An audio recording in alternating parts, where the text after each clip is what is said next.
for the bride.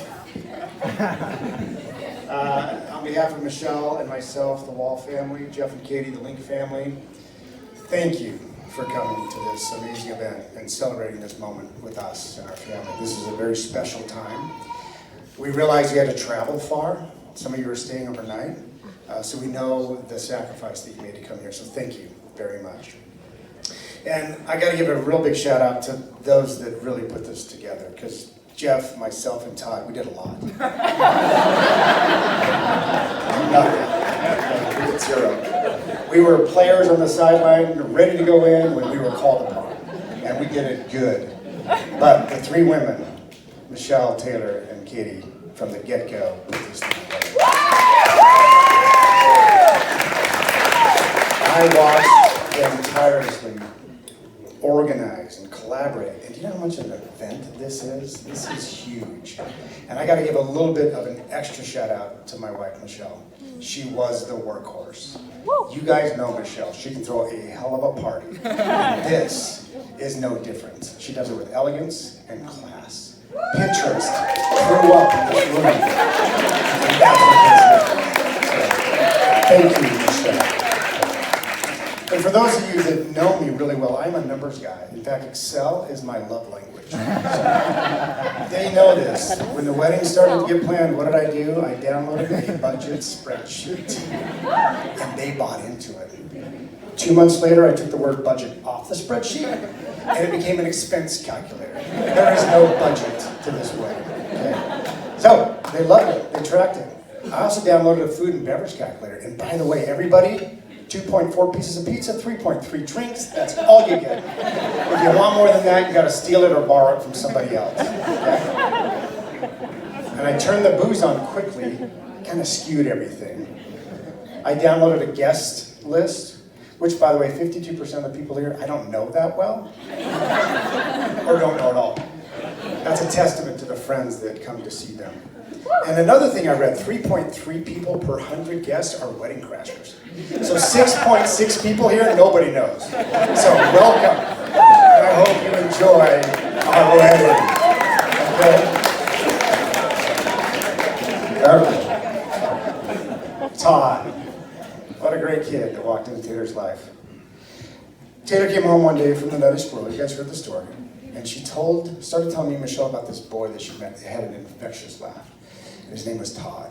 And he was really popular. And that's all I heard. She started saying more things about Todd, but I didn't hear it. Because in my head, popular was beer drinker, class clown, party animal, loser. But she said, and this is what I didn't hear, no, he's popular, he's friendly, he's captain of the wrestling team, he's on We the People, he's smart, and people love him.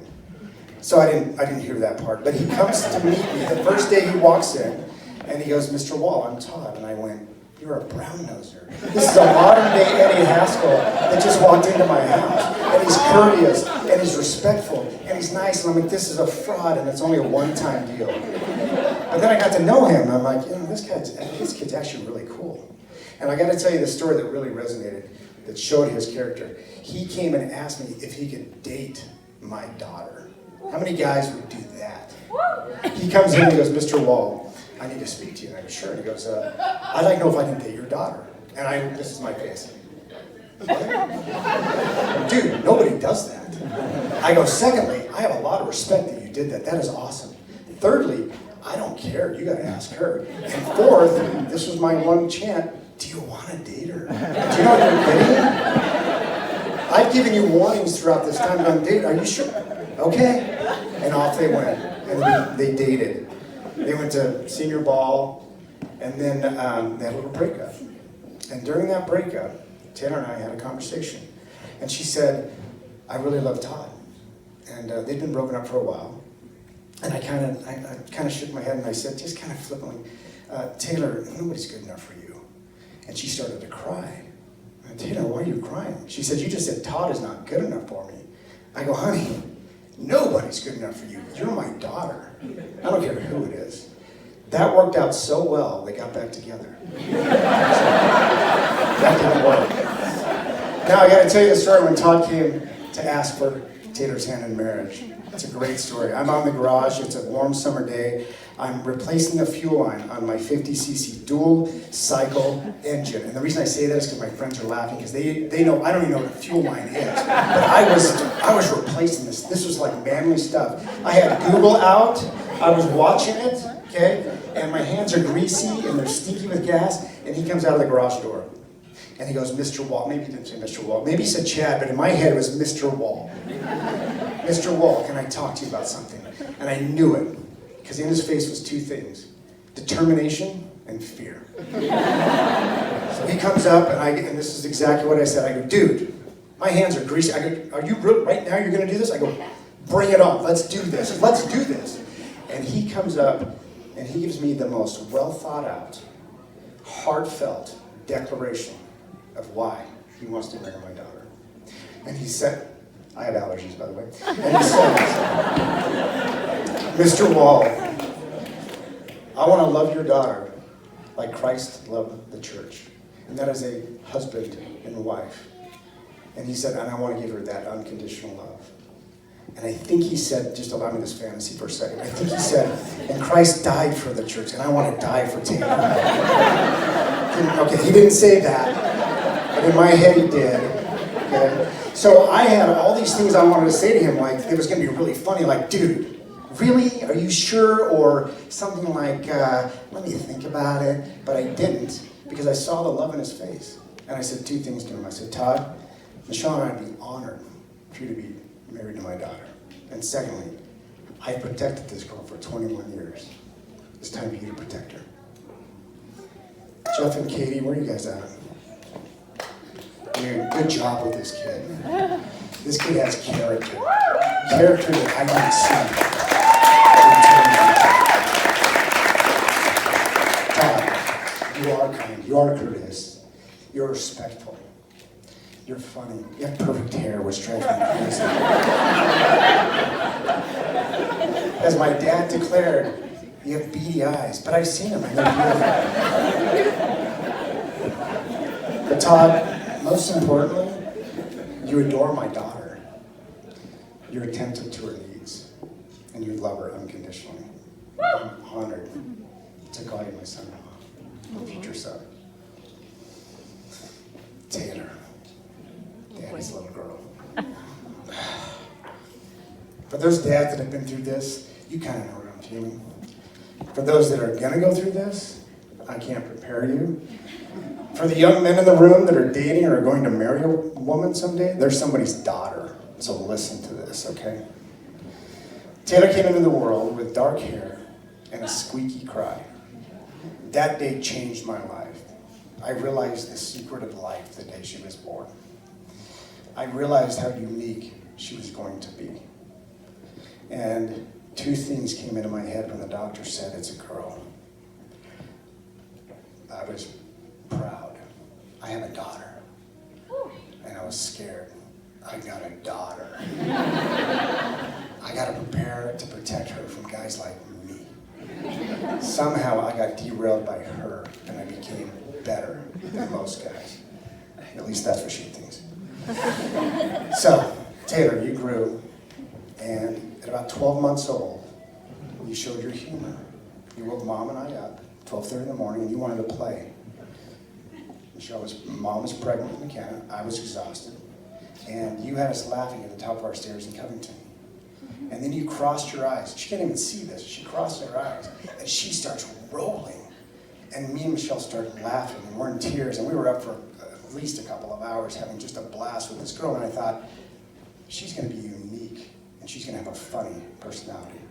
And you did. And the dark hair went away, and the blonde hair came out, and the blue eyes and the dimples. And once again, I was afraid. And I had to buy guns for the first time. And I knew what was coming. And then she grew, and her legs got long, and I was like, God, what are you doing to me? I can't do this. I'm short, and I don't have any muscles. But it was okay. But you grew, and you became this amazing teenager, and you became this amazing, almost idealistic kid. You were responsible, you were driven, you did great in school, but your heart was the biggest thing that grew. Your heart is what showed who you were. and you dedicated your time to helping those that needed it. It was mentioned previously that in college you helped those that were less fortunate.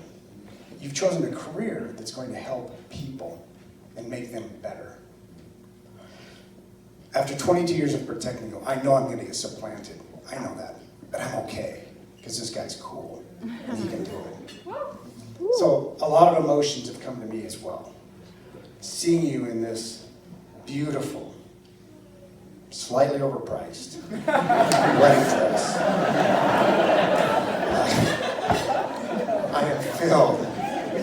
I am filled with pride. Your mother and I are proud of you. Joy. We can't wait to see what becomes of you. And you're off the wall payroll, which is huge. Excitement, because you're going to be an amazing wife and an amazing mother. But most of all, peace. Peace that you found the one. Michelle and I realize you found the one. It has been a privilege raising you and calling you my daughter. So thank you. 3 pieces of advice I'm going to give to you guys amongst 1,000 over the next umpteen years, okay? Number 1, keep God at the center of your relationship. Number 2, communicate deeply. And number 3, this is Mom's favorite, always kiss each other good night.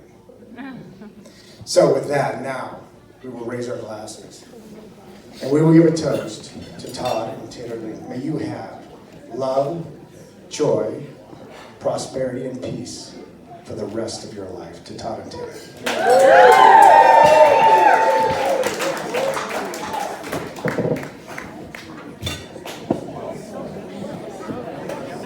Really great.